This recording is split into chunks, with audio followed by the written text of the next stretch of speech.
The days that followed were a blur of restless nights and fleeting daylight, each moment filled with a sense of foreboding that Eleanor couldn't shake. Greystone Manor had settled back into its haunting silence, but something was different now. The oppressive feeling that once defined every corner of the house had morphed into something far more insidious, like an invisible force tightening its grip around her chest. Eleanor could feel the house watching her, waiting, even when she wasn't near the East Wing. It was as if the entire house had become aware of her presence, conscious of the fact that she had unearthed something it was not ready to let go of. The key remained in her pocket, cold and unyielding, a constant reminder of her failed attempt to escape the manor's grasp. She tried to ignore it, tried to forget the feelings of dread that surged through her whenever her fingers brushed against it. But every time she closed her eyes, the same images haunted her. Shadows closing in around her, the darkness pressing in from all sides, the whispers clawing at her mind. And the image of the pedestal, cracked and broken, a silent testament to her inability to escape. It wasn't long before Eleanor realized that the house had begun to change again. It was subtle at first, an extra creak in the floorboards, a door that wouldn't stay shut, a flicker of movement in the corner of her vision. But as the days stretched on, these occurrences became harder to ignore. The house was waking up once more, responding to the keys she had used, the action she had taken. She couldn't sleep. She couldn't eat. Every moment she spent inside Greystone Manor felt like an eternity. The key burned a hole in her pocket, and every time she touched it, the shadows grew darker, the air heavier. One evening, as she wandered the halls, unable to quiet the frantic whispers in her mind, Eleanor came to a realization. The house was not only watching her, it was feeding off her fear. It was growing stronger with each passing moment, feeding off the anxiety, the tension, the dread she had brought with her when she stepped foot in Greystone Manor. The house was alive, and it was becoming more powerful with every passing hour. That night, the whispers grew louder. They echoed through the walls of the manor, too faint to understand, but so chilling that Eleanor felt them in the very marrow of her bones. She could hear footsteps behind her, growing louder with each passing second. Her heart raced, and she spun around, expecting to see someone there, but there was no one. Just the shadows, stretching farther than they should, reaching toward her like claws. Her hands trembling, she reached for the key. The cold metal felt like a burn against her skin as she clutched it tightly. She had to go back. She had to find a way to end this, to rid herself of the darkness that clung to her every step. But deep down, she knew the truth. There was no escaping. Greystone Manor wasn't just a house. It was a living, breathing thing. And it was hungry. The moon was full again, casting its pale light through the windows as Eleanor made her way to the East Wing. She didn't want to go back to the hidden room, but the pull was too strong. She couldn't stop herself. The house was calling to her, urging her to return to where it all began. As she stood before the door to the hidden room, she felt the familiar chill settle into her bones. The door creaked open, as if it had been waiting for her, and she stepped inside, the shadows immediately pressing in around her like an encroaching wave. The room was unchanged, except for one thing. The pedestal was gone. In its place was a mirror, its surface reflecting nothing but darkness. Eleanor froze, her breath catching in her throat as she stared at the mirror. It was as if the room had absorbed everything around it. The pedestal, the walls, the very essence of the space, and had transformed it into something even more unsettling. The key felt heavier in her hand now, its presence more oppressive than ever. The whispers were back, louder than before, no longer distant, but inside her mind, inescapable. She tried to look away from the mirror, but she couldn't. The reflection was wrong. The shadows were moving in the mirror, swirling and twisting in unnatural patterns. And then she saw it, her own face, but not the Eleanor she knew. This version of her was twisted, her eyes wide with terror, her expression contorted in a silent scream. The mirror began to ripple, distorting her reflection. The shadows around her shifted, growing thicker, more oppressive, until they seemed to pulse with life. The house was alive, feeding off her fear, and now it was ready to claim her completely. Suddenly, the image of Eleanor in the mirror stepped out, crossing into the room with slow, deliberate movements. Eleanor tried to back away, but her feet felt rooted to the spot. She couldn't move. The figure in the mirror was her, but not her, twisted and broken in ways she couldn't comprehend. It reached for her, and for a moment, Eleanor felt as though the room was closing in on her, the walls tightening, suffocating her. But then the figure stopped. It smiled. "You've already given me everything I need," the figure whispered, its voice a twisted mockery of her own. "The house is mine now. You belong to it." Eleanor felt her heart shatter, her body trembling as the shadows wrapped around her, closing in tighter. The keys slipped from her fingers, falling to the floor with a faint metallic clink. She couldn't stop it now. The house had claimed her. The mirror cracked, splintering into 1,000 pieces. The figure in the mirror faded, and with it, the last shred of Eleanor's hope. The room began to warp, the edges of reality bending and twisting like a nightmare. She could hear the whispers in her mind, telling her over and over that there was no escape. The door was always open, the room always waiting. Greystone Manor had claimed her, and now it was never going to let her go. The walls began to collapse, the entire manor shaking as if it were alive, as if it were feeding on her terror. The key lay abandoned on the floor, its power spent, its purpose fulfilled. The shadows closed in, and Eleanor screamed, her voice swallowed by the darkness. As the house consumed her, the only thing left behind was the faintest echo of her screams. And in the silence that followed, the house returned to its eerie stillness, its hunger sated for now. But Greystone Manor was not done. It would wait. It would always wait for the next soul foolish enough to enter its walls, drawn by the whispers in the dark, the lure of the room that didn't exist. And when the moon rose again, the house would call. Greystone Manor had returned to silence, but the silence was different now. Heavier, almost suffocating. The manor had absorbed Eleanor's fear, fed on it, and with her disappearance, it had once again taken control. But Greystone Manor's hunger was never truly satisfied. It lay in wait, its dark halls empty for now, but only for a time. Weeks passed, and the outside world carried on, oblivious to the horrors that had unfolded within the manor's walls. The house, however, had not forgotten. The whispers that once plagued Eleanor now lingered, a low hum beneath the surface of the world, calling out to those who would be drawn to it. One evening, as the sun dipped below the horizon, a group of travelers, weary from their journey, stumbled upon Greystone Manor. They had no knowledge of the house's history, no understanding of the evil that lay dormant within its walls. To them, it was nothing more than an old, abandoned estate, a place to rest for the night, a place to seek shelter. The travelers, 3 friends in their mid-20s, arrived at the manor just as the last rays of daylight slipped away. The road had been long, the air cool, and the promise of a warm bed and a roof over their heads was too tempting to pass up. At first, they didn't notice the strange aura that clung to the house, nor did they feel the presence of something watching them from within. But as they stepped through the front gate, they felt a shiver crawl up their spines, an inexplicable unease that none of them could explain. "Do you think it's safe?" one of the friends, Nathan, asked as they approached the front door, his voice carrying a hint of concern. "Of course," replied another, Amanda, her face lit by the glow of her phone's flashlight. "It's just an old house. I mean, look at it. No one's lived here for years." The third friend, Max, who had been quiet up until then, paused before answering. He felt the same unease that Nathan had mentioned, but he brushed it aside, telling himself it was just the wild tales of horror movies that had planted seeds of fear in his mind. "Let's just stay the night. We'll be out of here by morning."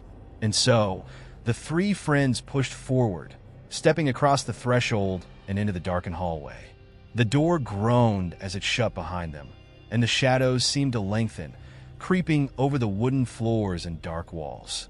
Inside, the manor was even colder than the night air outside. The dust in the air seemed to shimmer under the dim light from their phones, the the silence suffocating, save for the occasional creaks of a house settling. They made their way through the foyer, and each of them felt a growing sense of dread. There was something wrong here, something they couldn't put their finger on. "I don't like this," Nathan muttered, glancing over his shoulder. "It feels wrong." "You're just tired," Amanda said, brushing him off. "Let's just find a place to sleep, and we can leave in the morning." But Max, the most skeptical of the three, didn't feel right either. He had the strangest feeling, as if they were being watched, as though the house itself was aware of their presence. But instead of voicing his concerns, he followed his friends deeper into the manor, determined to put the thought out of his mind. They found a sitting room with a decaying fireplace and a threadbare couch. The room had an air of abandonment, furniture left to rot, dust gathering thickly over the surfaces. Despite the unsettling atmosphere, it would have to do for the night. They sat in silence for a while, the sound of their breathing the only thing breaking the stillness.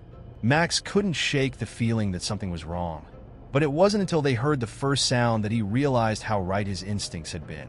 A soft, distant sound echoed through the house. A creak of wood, faint at first, but growing louder with each passing second. It was the sound of something moving, but there was no one else in the house. "Did you hear that?" Nathan whispered, his voice shaking. Amanda nodded, her eyes wide. "It's just the house settling." But Max didn't believe it. The creak grew louder, more insistent, as though something was walking through the house, something heavy. The shadows seemed to shift around them, stretching toward them, drawing closer. Suddenly, the door to the sitting room slammed shut with a deafening bang, and the three friends jumped to their feet in panic. The temperature in the room dropped, and their breath turned to mist in front of them. It's not just the house," Max said, his voice barely above a whisper. The sound of footsteps echoed from the hallway outside, slow and deliberate. The three friends stood frozen, unable to move, as the heavy steps drew closer. The door handle rattled, but when they turned to look, it was as if there was no one there. "Get out," a voice hissed from the shadows, a voice too low, too guttural to be human. "Leave now." The three friends screamed in terror and ran toward the front door, but the house seemed to shift, closing off their escape routes. The walls pressed in on them as if the very house were alive, pushing them toward a different part of the manor. And then the whispers began, soft at first, almost inaudible, but growing louder with each passing second. The shadows moved, alive with malevolent intent. The whispers curled around their ears, filling their minds with horrible images of things they couldn't see but could feel. They were not alone. The house had claimed them, just as it had claimed Eleanor. Amanda stumbled, tripping over the rubble that littered the hallway floor. "Where's the door?" she cried, panic overtaking her. "Where's the way out?" But there was no door, no exit, only the oppressive darkness, the shadows, and the whispers, all closing in around them. "Please," Nathan begged, his voice breaking. "We just wanted to leave. We just wanted to be safe." "You can never leave," the voice from the shadows whispered. "The house owns you now." And then the room went silent. Max's heart pounded in his chest as he turned to look at his friends. They were gone, vanished. He was alone in the darkness now, his mind spinning, his breaths coming in ragged gasps. And as the house's whispers filled his ears once again, Max knew one terrible truth. Greystone Manor didn't just wait for the right moment. It never stopped watching. It never stopped feeding. The house was alive, and now it had claimed him as well. The whispers, now louder than ever, whispered his name, dragging him into the shadows. Greystone Manor had found its new vessel, its new keeper. And as the moon rose high over the estate, Greystone Manor waited, its hunger never truly satisfied, always seeking its next victim, always waiting for the next soul to enter its cursed walls. There was no escape. As the days passed, Greystone Manor stood in eerie stillness, a dark sentinel against the encroaching world outside. The house, which had once stood dormant, now hummed with a malevolent energy, an energy that clung to the very air, saturating every room, every corridor, every darkened corner. The whispers that had once plagued Eleanor were now joined by others, a cacophony of voices that echoed through the halls, each one calling, begging, tormenting. The manor had taken everything from those who dared to step inside, and it was always waiting for more. The night had not yet fully claimed the house, but its power was undeniable, a presence that reached beyond the walls, beyond the windows, and into the very minds of those who dared to enter. The air outside was thick with fog, the moon casting an unnatural glow over the dark landscape as another unwitting visitor arrived at the gates of Greystone Manor. This time, it was a young woman, Lily, who had no knowledge of the manor's cursed history, nor the horrors it had witnessed. She was alone, a traveler looking for shelter, seeking refuge from the storm that had picked up during her long journey. The path leading to the manor was slick with rain, and her heart sank when she saw the house rising out of the mist like a looming giant, its windows like hollow eyes watching her every move. Lily hesitated for only a moment, the eerie sight of the manor pressing against her thoughts, but she needed shelter. The storm was fierce, and she was already drenched from head to toe. She would have to stay, at least for the night. Her footsteps echoed against the cobbled path as she approached the front door. The heavy oak door creaked open, as though it had been waiting for her. Lily stepped inside, and the temperature inside immediately dropped, the warmth of the outside world replaced by an unsettling chill. The smell of dampness and decay hung in the air, the oppressive silence of the manor surrounding her like a thick fog. Lily called out, her voice trembling slightly as she took a step deeper into the house. "Hello," she asked, her words swallowed by the dark emptiness of the space. "Is anyone here?" The silence answered her in a way she could never have imagined. No one responded. She walked through the grand foyer, her eyes scanning the room. The floor was covered in dust, the furniture draped in white sheets, the remnants of a once beautiful home now left to rot.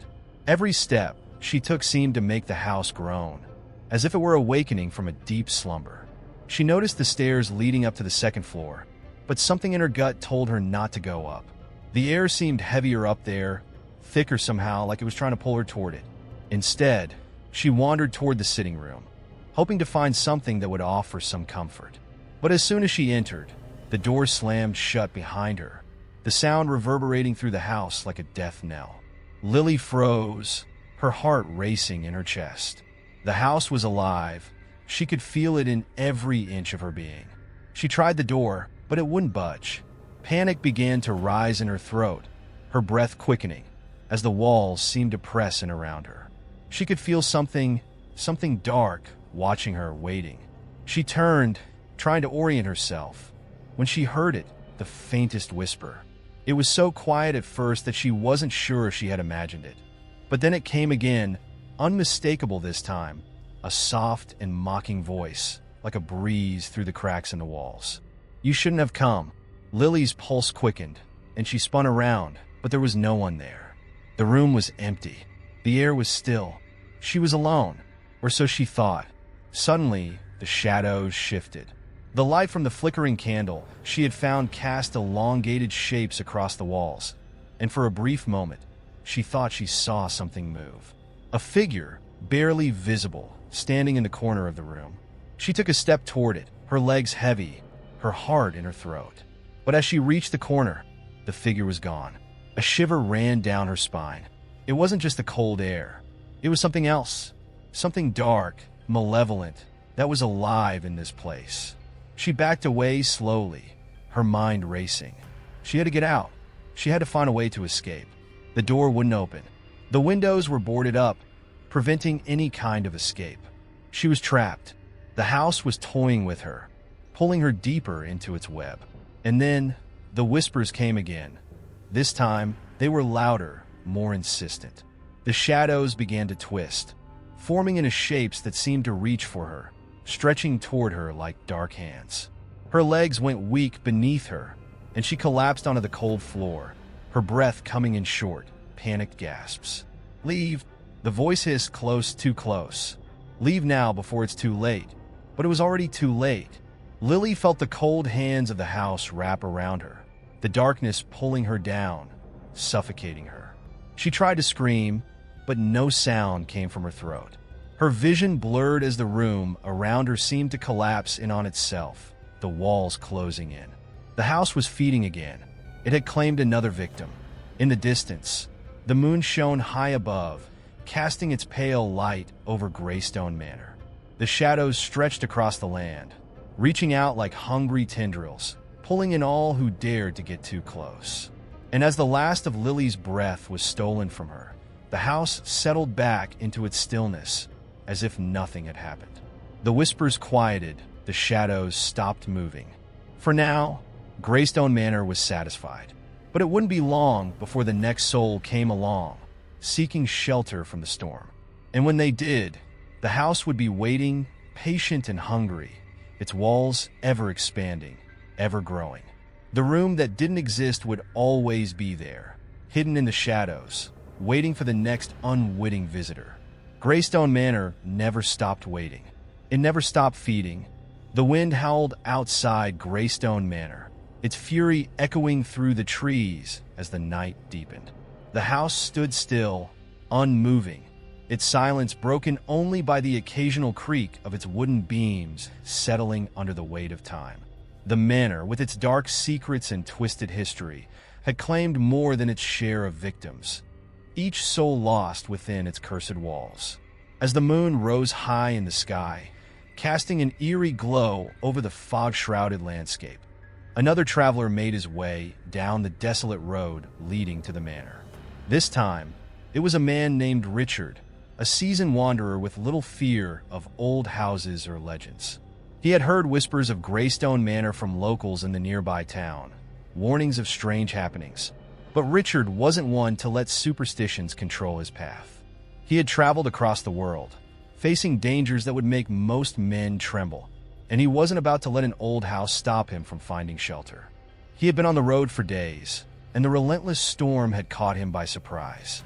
He needed to rest, and Greystone Manor, with its towering presence in the distance, seemed like the only option. Richard reached the front gate, his eyes narrowing as he looked at the looming structure. The house was older than anything he had seen, its stone walls covered in ivy, its windows dark and uninviting. Still, he wasn't deterred. He pushed open the creaking gate and stepped onto the path that led to the front door. The closer he got to the house, the more he felt a strange sense of foreboding. The air was thick with mist, and the house seemed to draw the fog in around it, creating an impenetrable barrier between the manor and the world beyond. The hairs on the back of his neck stood up, but Richard, ever the skeptic, brushed it aside as nothing more than his tired mind playing tricks on him. When he reached the front door, it creaked open of its own accord, as though it had been waiting for him. Richard stepped inside, his boots echoing on the wooden floor. The air was cold, the scent of decay and mildew thick in the air. He had stayed in places far worse, and as he closed the door behind him, he made a mental note to find a comfortable room for the night. The interior of the manor was dark, the only light coming from the faint glow of moonlight filtering through the dust-covered windows. The walls were adorned with faded tapestries and old paintings, their subjects long since forgotten. The furniture was antique, its elegance marred by years of neglect. Yet, despite the layers of dust and the eerie quiet, Richard felt an odd sense of calm settle over him. This place could use some air, he muttered to himself, wiping the dust from his face. But it'll do for the night. He wandered through the hallway, his footsteps muffled by the thick carpets. The house seemed to stretch endlessly in all directions, its labyrinthine corridors leading to rooms that were empty and forgotten. The manor felt as though it had never truly been abandoned, as if it had simply been waiting for someone like him to arrive. As he passed a set of double doors, something caught his eye. A faint glow flickered from beneath the crack in the doorframe. His curiosity piqued, Richard pushed open the doors and stepped inside. The room was unlike anything else in the manor. It was small, its walls lined with bookshelves filled with old tomes, their leather bindings cracked and worn. A large fireplace dominated one wall, its hearth empty, the ashes long since cold. The most striking feature of the room, however, was the large mirror that hung on the far wall. It was an ornate thing, its gilded frame intricately carved with patterns that seemed to shift and change as Richard gazed at them. He moved closer, his breath catching in his throat as he gazed at his reflection. His face was pale, his eyes wide with exhaustion, but there was something strange about the mirror. For a moment, it seemed as though his reflection was moving independently of him, shifting in subtle ways that he couldn't explain. His heart began to race, but he shook his head, trying to shake off the sense of unease. "It's just the storm," he muttered to himself. "I need some sleep." Turning away from the mirror, Richard made his way toward the door, but as he reached for the handle, something strange happened. The door slammed shut behind him with a deafening bang. He spun around, his pulse pounding in his chest. The room seemed to grow colder, the temperature dropping rapidly, and the flickering glow from the mirror intensified. Then the whispering started. At first, it was soft, almost like a distant murmur. But as Richard stood frozen in place, the whispers grew louder, more insistent. They seemed to come from every direction, their voices twisted and distorted, echoing off the walls. "You shouldn't have come," one voice hissed.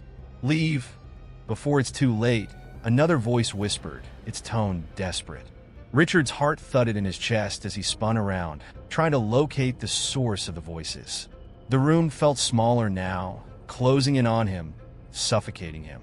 The mirror shimmered with a strange light, and his reflection stared back at him with wide, terrified eyes. But it wasn't just his reflection anymore. There were others in the mirror now. Figures, their faces contorted in agony, their eyes hollow and black. They reached out toward him, their hands pressing against the glass, their mouths open in silent screams. Richard stumbled back, his hands shaking, his mind reeling. He knew something was terribly wrong. The whispers grew louder, more frantic.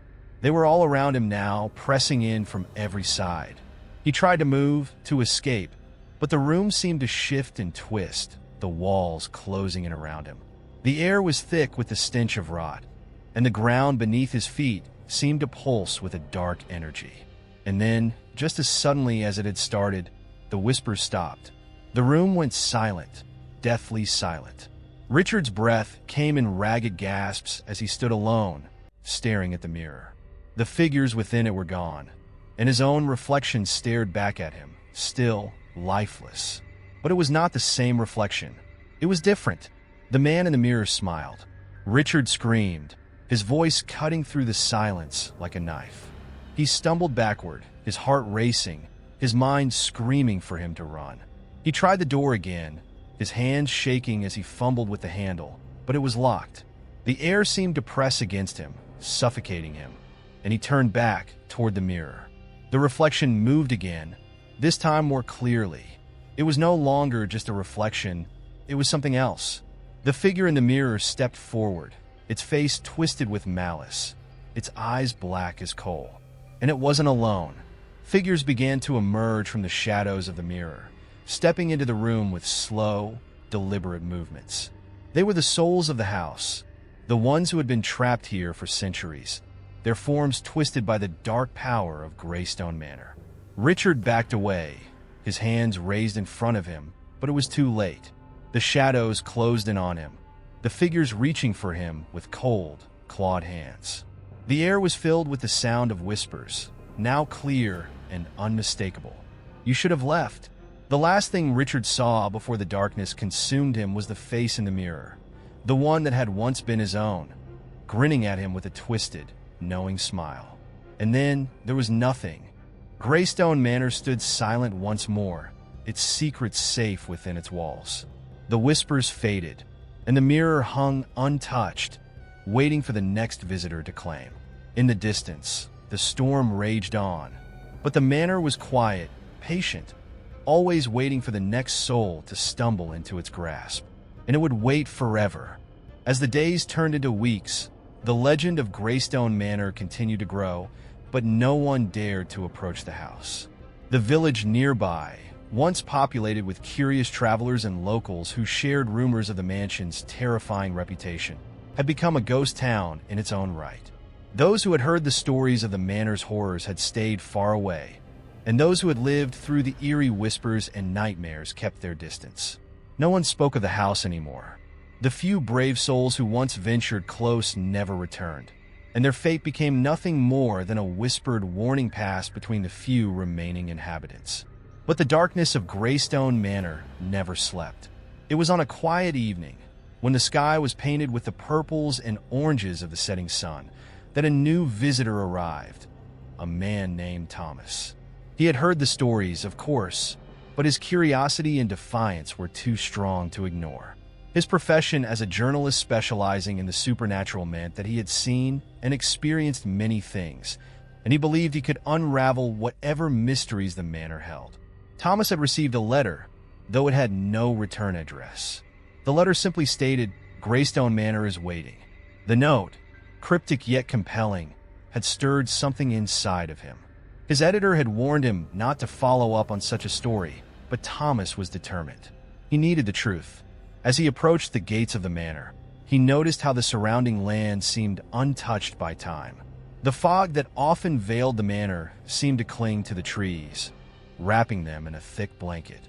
The gate creaked open as though expecting him, and Thomas stepped through the threshold with an odd sense of purpose. Greystone Manor, though imposing in its silence, beckoned to him. The grand front doors opened with a screech, and he was swallowed whole by the dark interior. Unlike the other visitors before him, Thomas was neither scared nor overwhelmed by the aura of death that hung heavy in the air. Instead, he was oddly fascinated. The air inside was thick with dust, and the walls seemed to weep with age. The entire place was frozen in time, preserved in its own madness. Every piece of furniture, every painting, every shattered window looked as though it had been left abruptly, with no one to care for it. Thomas moved through the halls, his footsteps echoing loudly in the stillness. He had learned to listen to the silence, knowing that in it lay the truth he sought. The manor, despite its desolate condition, seemed to be alive with some hidden energy. A low hum vibrated in the air, too soft to hear, yet impossible to ignore. He passed a series of portraits on the wall, each one of a family, generations of unknown faces staring out at him. They all wore expressions of terror, the same haunting look reflected in their eyes, as if they had known the horrors of Greystone Manor and had resigned themselves to it. He reached the end of a long corridor and stood before a door, half open, at the very end of the hall. A faint glow escaped from within. It wasn't natural. It was too cold and blue, flickering like the light from a dying flame. Thomas reached for the handle and pushed the door open. Inside was a room that felt untouched by time. Unlike the rest of the house, this room was pristine. It seemed as though no dust had settled here, as though no air had disturbed its stillness. The furniture was carefully arranged, as though it had been recently lived in. But it wasn't the decor that drew his attention. It was the mirror. The large, imposing mirror hung in the center of the room. Its frame was adorned with intricate carvings, worn from years of use, but still beautiful in its design. Yet the reflection it offered was not the one Thomas expected. When he first looked into it, he saw his own face, pale and drawn, the exhaustion of his travels etched in every line. But then, as he gazed deeper, the reflection changed. The edges of the mirror rippled like water disturbed by a stone. His face distorted, and then a figure appeared behind him in the reflection. At first, it was a shadow, shapeless and indistinct. But as he focused, the figure began to form. It was a woman, dressed in old-fashioned clothing, her face obscured by a veil. She stood motionless, her hands held out in front of her as if beckoning him. He blinked, and the figure was gone. "Strange," Thomas whispered, taking a step back. He hadn't expected this. He knew that supernatural occurrences had been linked to mirrors in many old tales, but to see it happen right before his eyes, this was beyond his understanding. But then the whispering started. It was faint at first, just a murmur in the air, but it grew louder, clearer, as if voices were rising from the depths of the mirror itself. "Leave," a voice whispered. "Go before it claims you," another added, urgent and pleading. The whispering became a chorus, a cacophony of voices, all begging him to turn away, to leave before it was too late. But Thomas was too deep, too far gone. The promise of a story, a truth hidden in the walls of this house, consumed him. He stepped closer to the mirror, mesmerized. His breath fogged the glass, and when he wiped it away, something new appeared. The reflection of the room had changed. No longer was it pristine. Now it was dark and decayed. The once luxurious furniture was broken, the floor covered in dust and debris. But what stood out most was the reflection of the woman. She was closer now, standing just behind him, her cold hand reaching out to touch his shoulder. Frozen in place, Thomas felt the icy chill of her touch before he even heard her voice. "You should have left," she whispered in his ear. Thomas turned quickly, his heart pounding in his chest, but no one was there. The room was empty. He spun around to face the mirror, but it was too late. The room shifted, the reflection stretching and twisting, pulling him toward it. The mirror was no longer a mere reflection. It was a portal. And before he could react, before he could escape, Thomas was sucked into its depths. His body was pulled forward, his limbs jerking as he struggled to break free. But it was no use. The force of the mirror's pull was too strong. And just like that, Thomas vanished. The door to the room slowly creaked shut, sealing the room in silence once more. The house seemed to exhale, as if satisfied with the new soul it had claimed. The whispers faded, leaving only the eerie hum of the manor in the darkness. Greystone Manor waited patiently, as it always had. The house, with its walls soaked in history and secrets, continued to stand, untouched by time. Its mirror, now still, awaited the next visitor foolish enough to believe they could survive the horrors within. And it would wait forever.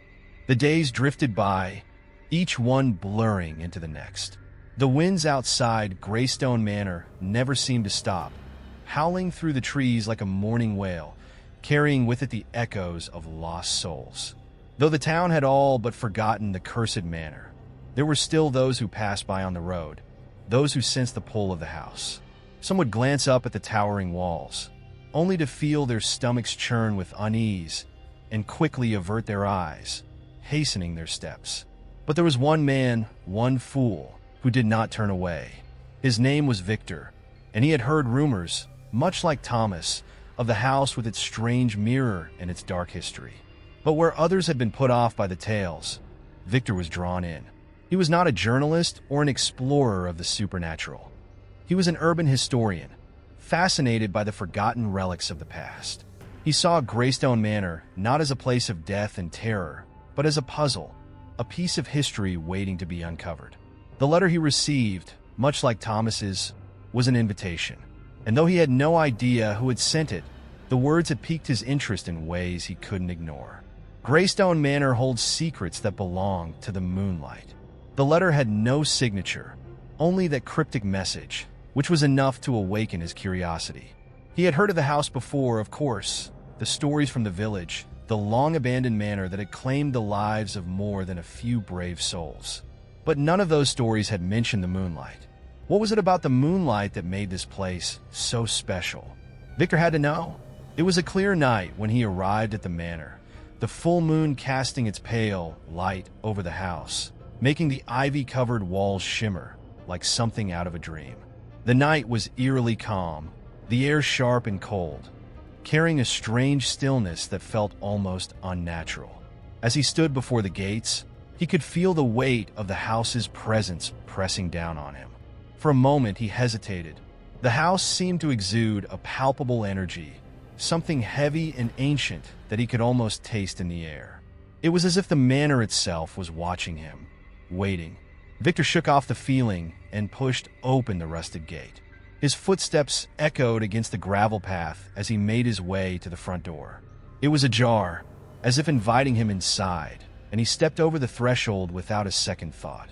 Inside, the air was thick with dust, and the smell of decay seemed to seep into every corner. The once grand halls were now darkened, their opulence faded by the passage of time. Despite the oppressive atmosphere, Victor's mind was focused solely on the mystery ahead. The moonlight, as the letter had said, illuminated the house in ways the daylight could not. It seemed to transform the manor, bringing an otherworldly quality to every shadow, every corner. As he explored the rooms, his curiosity grew stronger, urging him to seek out the source of the strange power that filled the house. It wasn't long before Victor found himself at the door to the room that had been spoken of in the stories, the room with the mirror. He had heard the rumors of its strange properties, of how it showed not only the reflection of its viewer, but something deeper, something hidden. He reached out and turned the handle, and the door creaked open to reveal the room bathed in an ethereal blue glow. The mirror stood at the far end of the room, gleaming with an unnatural light. The faint hum of the house seemed to pulse in the air, resonating with the mirror's energy. The walls, which should have been covered in dust like the rest of the house, were pristine. The furniture, too, was clean and undisturbed, as though the room had been kept perfectly maintained for years. Yet there was something unsettling about the stillness, as if it were too perfect, too contained. Victor stepped further into the room, drawn to the mirror, as if some invisible force had taken hold of him. His reflection greeted him in the glass, his pale face, his eyes bright with curiosity. But then, just as he expected, the reflection began to change. The edges of the mirror rippled, like water disturbed by an unseen hand, and the image of Victor in the glass warped, his features stretching and distorting. But then something more terrifying happened. The figure in the mirror wasn't just a reflection of him. It was moving independently, as though it were no longer bound by the laws of reality. It stepped forward, closer to the glass, and Victor's heart skipped a beat. The reflection of him grinned, a twisted, knowing smile spreading across its face. But the figure's eyes were empty, hollow pits that seemed to stare straight through him. Victor stumbled backward, his breath shallow, but the reflection did not move. Instead, it reached out a hand, the fingers long and elongated, almost skeletal. A soft whisper began to fill the room, emanating from the mirror. The voice was faint at first, but as the figure's hand pressed against the glass, the whisper grew louder, clearer. "You should not be here," the voice hissed, echoing in the room like 1,000 desperate souls. Victor's mind raced as he tried to comprehend what he was seeing. The voice, the hand in the mirror, none of it made sense. He had heard the stories, but he never expected this. He tried to step back, but his legs felt like lead. It was as if the mirror had anchored him in place, rooting him to the floor. The whispering grew louder, the words becoming sharper, more frantic. "Leave now, before it is too late." His heart pounded in his chest as he tried to break free, but it was no use. He was paralyzed, locked in place by something far stronger than mere fear. The mirror's surface seemed to shimmer and shift, and Victor realized, with horror, that it was not merely reflecting his image anymore. The mirror had become a gateway, a portal to something dark, something ancient and malevolent. The figure in the mirror began to step out of the glass, its body twisting and writhing as though it were made of smoke. It was a grotesque, distorted version of a human, its limbs stretched and bent at unnatural angles. Its mouth opened wide, revealing rows of sharp, jagged teeth that seemed too large for its face. Its eyes were endless voids, pulling at him like black holes. Victor finally managed to move, stumbling backward, but it was too late. The figure lunged, its clawed hands reaching for him, and with a sickening crack, it broke through the glass, its fingers wrapping around his throat. The room was filled with an unholy screech as the figure dragged him toward the mirror. The last thing Victor saw before he was pulled into the abyss of the mirror was the look of pure terror in his own eyes, reflected back at him. The mirror was no longer a window into the past or a reflection of the present. It had become a prison, and Greystone Manor claimed its newest victim. The next morning, the moon had vanished, leaving only the broken shards of the mirror behind. The house was silent once more, the echoes of the previous night's horrors fading into the walls. The secret of the room, the curse that lay within, waited patiently for the next unwitting soul to cross its threshold. And Greystone Manor, as it always had, waited for the moon to rise again.